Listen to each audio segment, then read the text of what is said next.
Welcome back. This short vignette is intended to talk about truly one of my favorite topics, which is to give you a little bit of an impression of Erwin Schrödinger's 1943 lectures given in Dublin known as What is Life? And these lectures were then turned into a short book. And the point of this little vignette is to give you a sense, first of all, of where that book fit into the history of modern molecular biology, but then to sort of pivot to a different viewpoint, which is that this book is a living manifesto, and it really calls for us to finish business, which really, in my opinion, remains unfinished. The reason I'm putting it into the course is, in some sense, I would say that the whole physical biology enterprise, that the fact that in the physical sciences, maybe now 15% of the papers submitted to physical review letters, and some huge number of the abstracts that are submitted each year to the March meeting are a reflection that people in the physical sciences are through considering only the inorganic parts of the material world around them, and that they've been persuaded that there's all sorts of interesting physical questions concerning those most amazing parts of the universe, at least that I know of, which are those that are alive. So the book, What is Life? The Physical Aspect of the Living Cell by Erwin Schrödinger. So what a question. What is life? And I think that it's, I know Carl Zimmer is about to have a new book come out, which I have already read, and I highly recommend it to every last one of you to get it when it comes out, because what it demonstrates is how tricky that question has been for more than 2,000 years. And even in the era of modern science, the last 350 years, let's say, people have been thinking very hard about that question, and every time they thought they had a handle on it, then something new would come along. Let me give you an example. Hydra.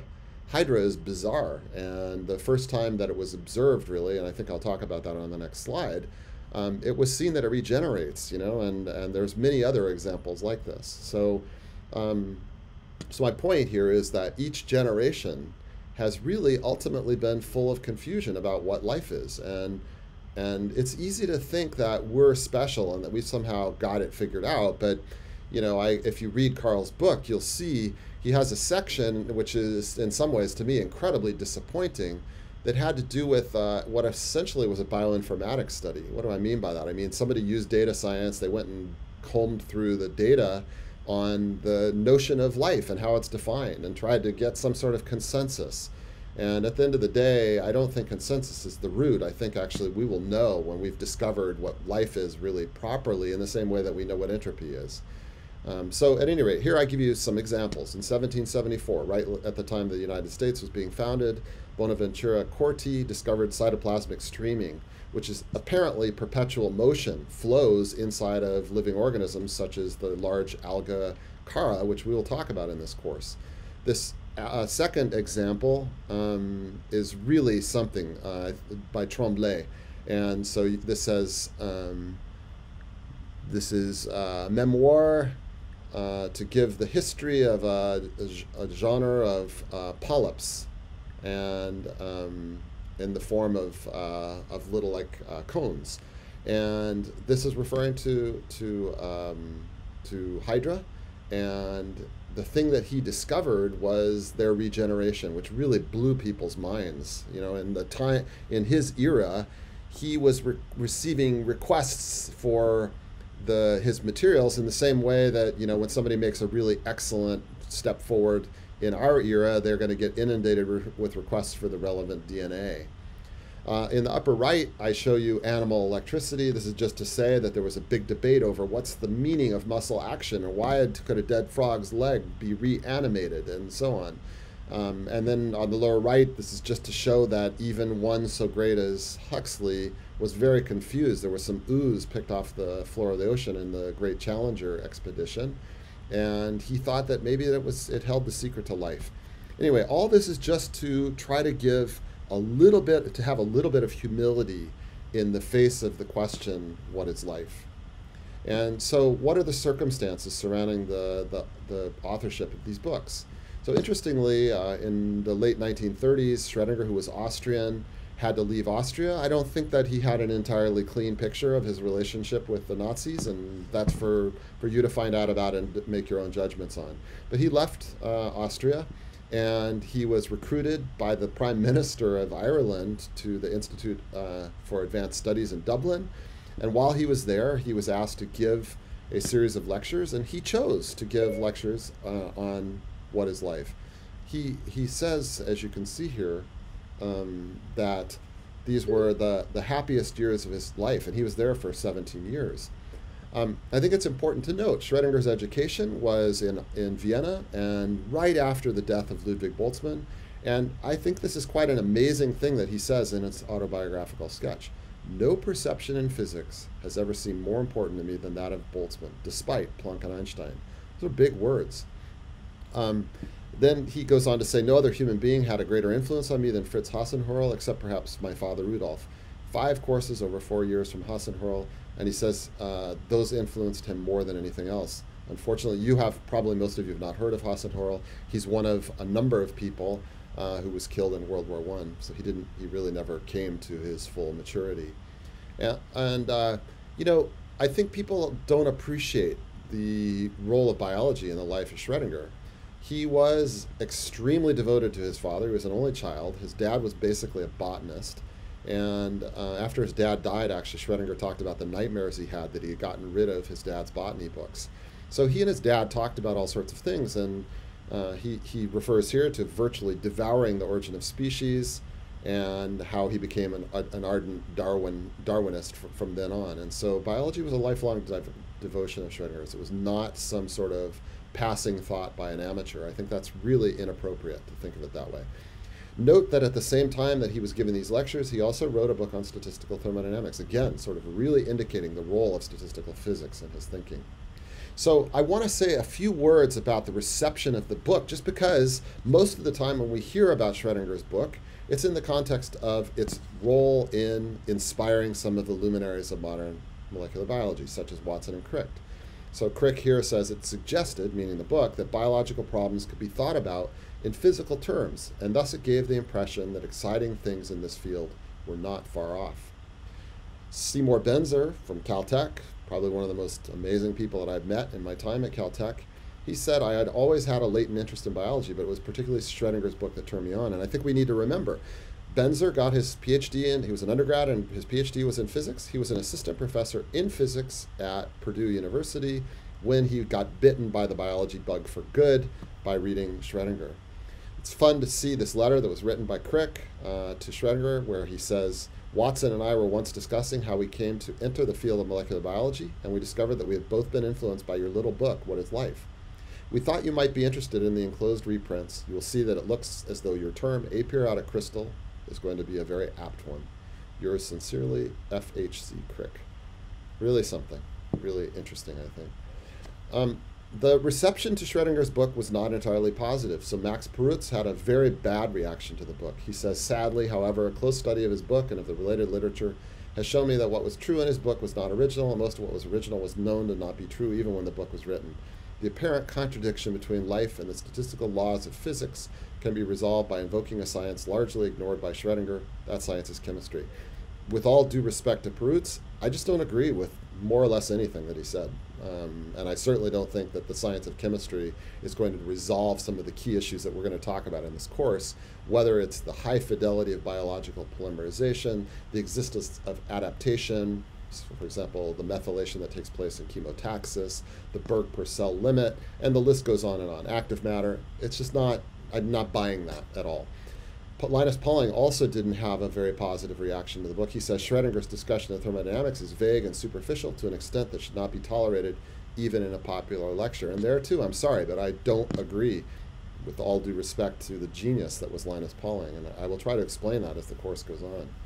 So I think it's important to know what the big question was that Schrödinger had in mind, and he articulated it thus: how can the events in space and time which take place within the spatial boundary of a living organism be accounted for by physics and chemistry? And for me, the entire argument of the whole book, and in a way the charge to our field, is those two words, account for. That is the key point of Schrödinger's book, And for me, it's the whole point of this course, which is to try to bring to biology an accounting that we would recognize as a physicist's accounting. Not everyone has to agree. There's lots of subjectivity out there in this world, and I'm just telling you my particular spin on these kinds of questions. There's a couple more videos for you to take a look at. The one is the famed Rogers video of a neutrophil chasing down a bacterium. And the second one is the reproducible divisions in the development of an embryo. In this case, I think it's Xenopus. The main point is in all three of these cases, there's all sorts of questions that can be addressed beautifully from the point of view of these words account for. Let me note, I am such a fan and such an admirer of what has been accomplished in this subject of biology. So I'm not denigrating the approaches that have been taken thus far. I just am saying that it would be really exciting to be able to build on them in order to make the science of biology even more predictive. So to give you a sense of what this notion of accounting actually is, here's my take. So there was more than 100-year-long episode that had to do with trying to understand the nature of spectral lines. And I think this quote from Planck is really great. He says, if the question concerning the nature of white light may thus be regarded as being solved, the answer to a closely related but no less important question, the question concerning the nature of light of the spectral lines, seems to belong among the most difficult and complicated problems which have ever been something or other, I can't see, in optics or electrodynamics. So I think Planck's point is that with the theory of Maxwell and Planck's own theory of black body radiation and so on, the continuous spectral light he thought was to some extent under control. But on the subject of spectral lines, namely the individual discrete wavelengths at which light is emitted from atoms like hydrogen, that really was very confusing. So again, to sort of review the historical record, in the early 1800s, people started to identify these spectral lines, and there was a classification of them. I'm going to show you that. In fact, let me just forward to that on this next page. This book, look at the title, Wavelength Tables with Intensities in Arc, Spark, or Discharge Tube of More than 100,000 Spectral Lines, most strongly emitted by the atomic elements under normal conditions of excitation between 10,000 angstroms and 2,000 angstroms, I think, arranged in order of decreasing wavelengths. So, there was a zoo. There was a zoology of all this mess of complexity, and it's easy. People are so frequently saying, well, biology is different, it's more complicated. No. If you look at the positions of Mars that were garnered by the observations of Tycho Brahe, it's a mess. It's impossible to understand what's going on there. You look at these spectral lines, it's a mess. And you have this zoology of all these different lines. So what does it mean to account? First, a high school math teacher named Balmer, who was really a mathematician, but he understood that there were these spectral lines, and so he set himself the task of just trying to do numeracy, just trying to figure out, could he get an empirical relationship that would give you a characterization of all the spectral lines. And he found this wonderful formula, which says that 1 over the wavelength of the line of interest is equal to a phenomenological parameter, which we now call the Rydberg constant, and then 1 over an integer squared minus 1 over a second integer squared. So that's great.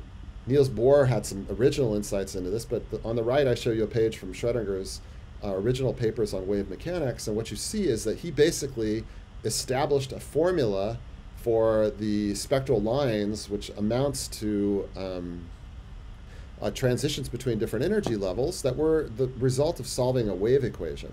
And furthermore, he had a formula for the Rydberg constant in terms of the fundamental constants of nature.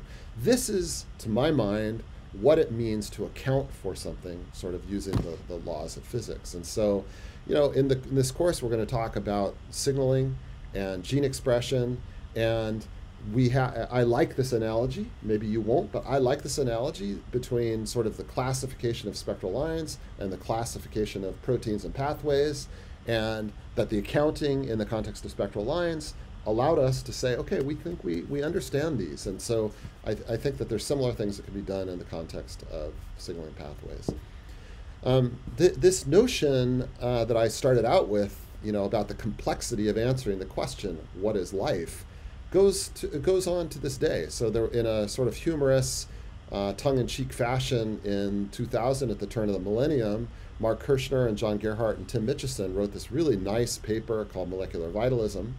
And in it they say, at the close of the 20th century, genetics reigns triumphant as the central theme in biological thought.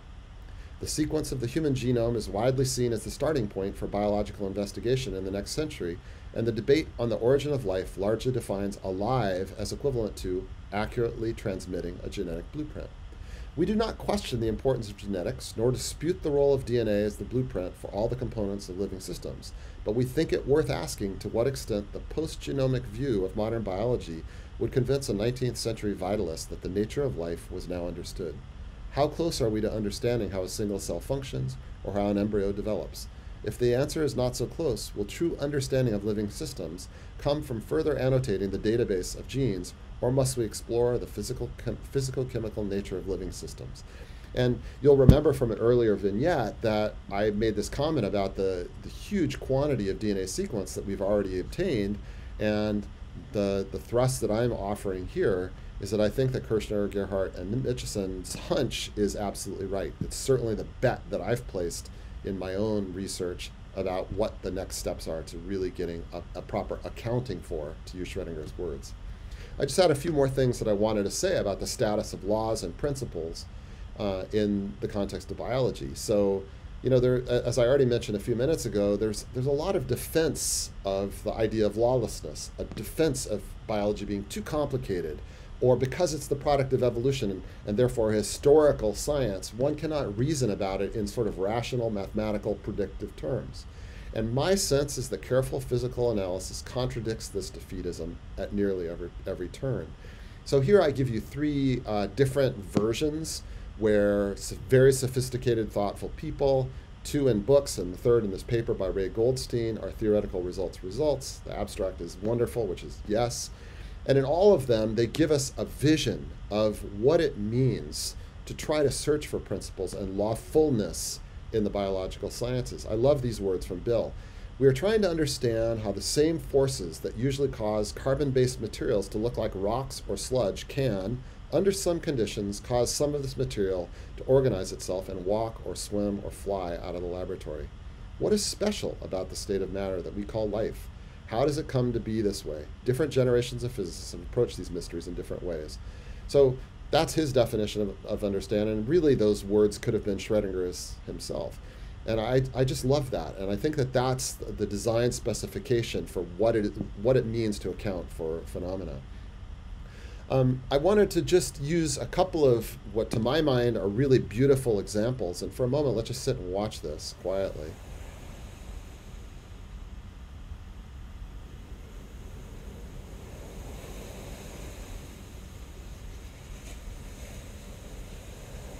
Bird flying by.